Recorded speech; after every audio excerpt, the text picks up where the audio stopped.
wonder how the sound is in this recording with the stream running next to this tent, but yeah. I haven't really been able to drone much yet. I did a bit yesterday when I went up to the top of the mountain Helags. It's the tallest mountain in Sweden, south of the Arctic Circle. So check that. But I was up there and I took a few photographs and a few videos with Zinky with my normal camera, and then I set up the drone, and then of course another couple came hiking up to the top. So I was like, oh, gotta land, don't want to bother them. So I waited around for like half an hour, had a short nap with Zinky, and then they left, and then I sent the drone up again. But I didn't quite feel it. It was a bit windy, and the mountain is very mountain, then it just drops. So I knew if the drone crashed there, then I would never see it again. Especially since there's a glacier down below when rock meets ice, and I'm not hiking up on a glacier. So I was a bit stressed and cut the droning short because it didn't feel right, and then I very much go with your gut kind of person. So I landed the drone again, and then I tried a bit further down the mountain when I was heading back. I thought, oh hey, I didn't get a good recording the day before when I hiked up to the glacier, because I for some reason left my drone back in the tent and only brought my camera. So I sent it out. I was like, oh yeah, looks good. Oh, it's cool. Oh, it's so pretty. Oh. And then and it was completely wind still, and then it just started getting very windy, and I was like, damn. And I got the warning on the display that says warning strong wind, and I could just see my drone just go to the side. I was like, oh my god, I'll never get it back. And then my monitor or control lost connection with the drone, and I was like, what now? I couldn't see. Normally you can see it on the screen. One moment. You can see on the screen, yeah, it's in a plastic bag right now, what you're filming, but I lost that signal, so I couldn't see anything. And normally I can never see when my drone is in the sky because it's so small, but by some sheer luck of I don't know what, I managed to catch a glimpse of it in the sky, and then I could see that it was still and then I tried the controllers, and I could see it was still responding. I was like, please come back home. And then I managed to and it was still quite windy at this time, and I was like, my heart was like up here, and I was fully prepared to go, yeah, I'll never see that one again. But I managed to actually steer it back home and land it safely, and I have not sent it up since, which of course is silly. I got it back, and it was just a lesson in not sending your drone out over an glacier where you don't know how the wind is. So never doing that again. But today, not today, or most likely not today, but tomorrow at least, it shouldn't be quite as windy, and I am over land right now. And I'm near this pass between two mountains that I'm going to hike through tomorrow before I get into the Sylarna mountain. Sylarna mountain. I don't know what do we call it in Danish and Swedish. You call it fells. Mountain equal fells, the high fells. But yeah. I'm going that way tomorrow. I'm rambling right now. That's because I'm very excited to get in there, because I think it's going to be so beautiful and hot. Not hot, but hotter than it is today, so I can maybe get a swim, and that would be great. I forgot to finish my drone story, but after I got the drone back, learned never flying over unknown glacial space ever again. But tomorrow can try, well, land, and if it crashes, I can go get it. I won't be flying it anywhere where it's, impossible to go get it if it crashes. So that's sort of comforting. But yeah, I think I'll continue listening to my audiobook. Have a look at the little puppy, she's so cute. And then maybe I'll video blog a bit later tonight. If I'm hoping to see some sort of sunset, but I don't have my hopes up because the sun still have like a lot of rounds. It's over here right now and needs to go way over here before it sets. And it's very cloudy out there, so I don't think I'll be able to see a sunset today. But maybe tomorrow and the day after. The weather for the rest of my trip should be very good. So it would be nice to see a sunset. Oh well, see you tomorrow.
seems like if conditions holds up, I'll have the most amazing sunset.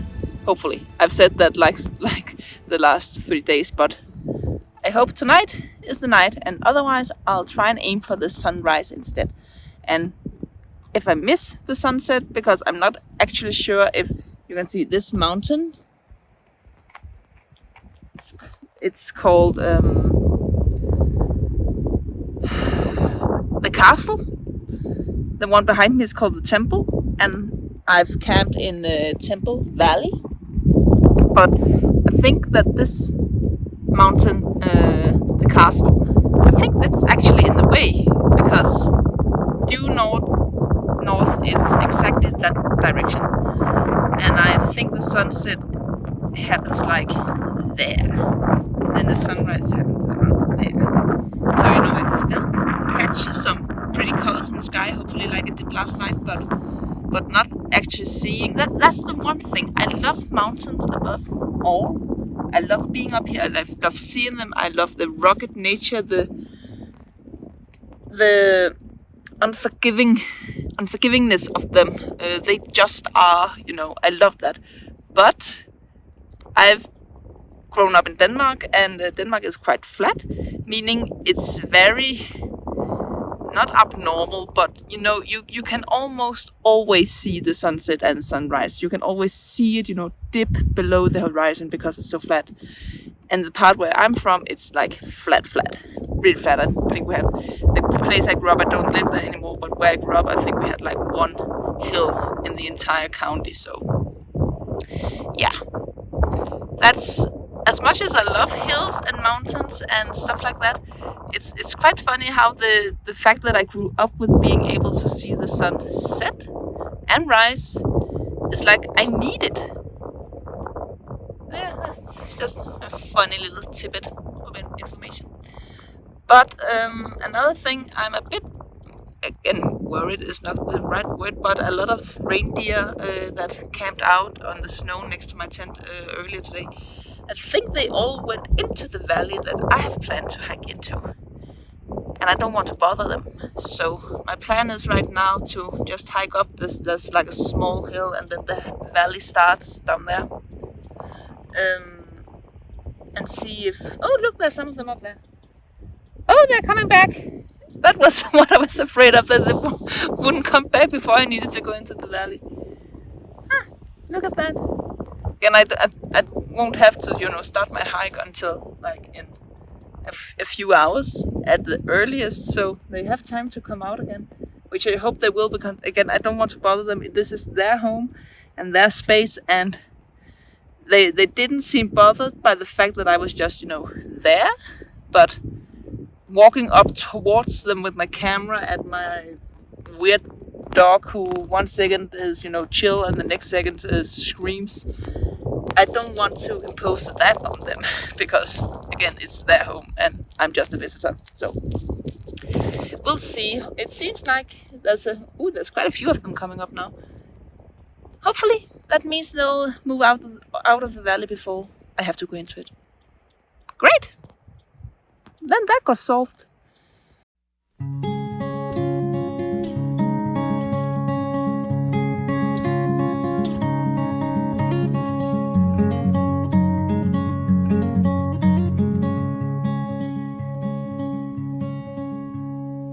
I will tread down a lonesome track, set my eyes on the wild and won't look back. I will follow where my heart reacts,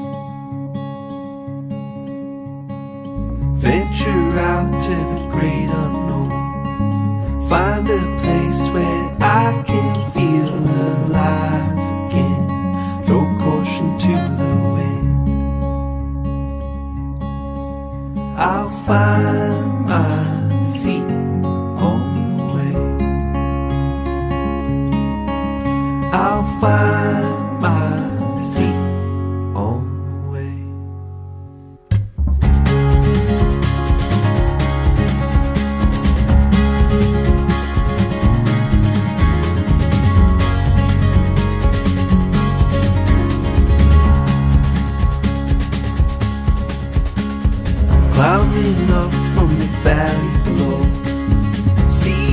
places and faces I've never known. I will follow to the open road.